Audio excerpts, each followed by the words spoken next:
మధ్యప్రదేశ్లోని బుర్హాన్పూర్ అడవులు. అర్ధరాత్రి వేళ ఆ పాతకోటలో ఏదో అలజడి. తెల్లవారుజామునే అక్కడి శివాలయంలో తాజా పువ్వులు ప్రత్యక్షమవుతాయి. ఎవరా అజ్ఞాత భక్తుడు? 5000 ఏళ్ల క్రితం కురుక్షేత్ర యుద్ధం ముగిసింది. కానీ ఆ యుద్ధంలో పాల్గొన్న ఒక మహావీరుడు మాత్రం నేటికి మరణం కోసం నిరీక్షిస్తున్నాడంటే మీరు నమ్ముతారా? నుదుటిపై మానని గాయం, ఒళ్లంతా చీము, రక్తం కారుతున్నా, చావు దొరకక అల్లాడుతున్న ఆ వ్యక్తి పేరే అశ్వత్థామ. అసలు అశ్వత్థామ ఎవరు? కృష్ణుడు అతన్ని ఎందుకు శపించాడు? ఆయన నేటికి సజీవంగా ఉన్నాడా? గురుపుత్రుడిగా పాండవులకు అన్నయ్య సమానుడైన తన తండ్రిని గౌరవించి ఆదరించిన దుర్యోధనుడికే అశ్వత్థామ ప్రాణస్నేహితుడయ్యాడు. రాజ్యాన్ని కాకుండా, రాజధర్మాన్ని కాకుండా కేవలం స్నేహాన్ని నమ్మి కౌరవపక్షాన నిలిచాడు. గురుపుత్రుడిగా పాండవులకు అన్నయ్య సమానుడైన తన తండ్రిని గౌరవించి ఆదరించిన దుర్యోధనుడికే అశ్వత్థామ ప్రాణస్నేహితుడయ్యాడు. రాజ్యాన్ని కాకుండా, రాజధర్మాన్ని కాకుండా కేవలం స్నేహాన్ని నమ్మి కౌరవపక్షాన నిలిచాడు. యుద్ధం చివరి దశలో తన తండ్రి ద్రోణాచార్యుణ్ణి పాండవులు చంపేశారని తెలియగానే అశ్వత్థామలో కోపం కట్టలు తెంచుకుంది. మొట్టమొదట లోకాన్ని దహించగల నారాయణాస్త్రాన్ని ప్రయోగించాడు. కానీ కృష్ణుడి తెలివితేటల ముందు ఆ అస్త్రం శాంతించింది. కౌరవులంతా చనిపోయాక దుర్యోధనికి ఇచ్చిన మాట కోసం అశ్వత్థామ ఒక పెద్ద పాపం చేశాడు. అర్ధరాత్రి వేళ నిద్రిస్తున్న పాండవుల 5 సంతానాన్ని పొరపాటున చంపేశాడు. అంతటితో ఆగక పాండవ వంశం అసలు ఉండకూడదని అభిమన్యుడి భార్య ఉత్తర గర్భంలో ఉన్న శిశువు మీదకు బ్రహ్మాస్త్రాన్ని వదిలాడు. అది మహాపాపం.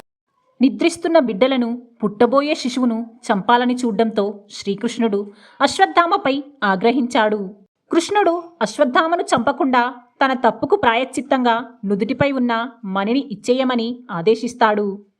కృష్ణుడి ఆజ్ఞ మేరకు వేరే దారి లేక అశ్వత్థామ తన మణిని తానే తీసి ద్రౌపదికి పరిహారంగా పాండవులకు ఇచ్చేస్తాడు. ఆ మణిని తీసిన చోట ఏర్పడిన గాయంపై కృష్ణుడు తన శాపాన్ని విధిస్తాడు. ఓ అశ్వత్థామ, చావు కోసం నీవు అల్లాడిపోతావు, కానీ మరణం నీ దగ్గరకు రాదు. కలియుగాంతం వరకు నువ్వు ఒంటరిగా అడవుల్లో తిరగాలి. నీ ఒంటి నుండి వచ్చే కుళ్ళిపోయిన వాసన చూసి మనుషులు నిన్ను అసహించుకుంటారు. 5000 ఏళ్ల పాటు ఈ వేదనను నువ్వు భరించాల్సిందే అని శపించాడు. నేటికి మధ్యప్రదేశ్లోని అసిర్గఢ్ కోట శివాలయంలో, అలాగే హిమాలయాల లోయల్లో ఒక పొడవాటి మనిషి తిరుగుతున్నాడని చాలామంది చెబుతారు. కొందరు వైద్యులు తమ దగ్గరకు నుదుటిపై గాయంతో ఒక వ్యక్తి వచ్చాడని, ఆ గాయం ఏమందుకు తగ్గలేదని చెప్పిన కథనాలు కూడా ప్రచారంలో ఉన్నాయి. ఇవన్నీ వింటుంటే కృష్ణుడి శాపం నేటికి అమలవుతుందా అనిపిస్తుంది. అశ్వత్థామ ఈ భూమిపై ఉండడానికి ఒక కారణం ఉంది. కలియుగం చివర్లో భగవంతుడు కల్కి అవతారంలో వచ్చినప్పుడు ఆయనకు యుద్ధ విద్యలు నేర్పడానికి, సైన్యాన్ని నడపడానికి అశ్వత్థామ సిద్ధంగా ఉండాలి. ఆ సేవ చేసిన తర్వాతే ఆయనకు శాప విముక్తి కలిగి వచ్చే యుగంలో ఆయన సప్తఋషులలో ఒకరవుతారు.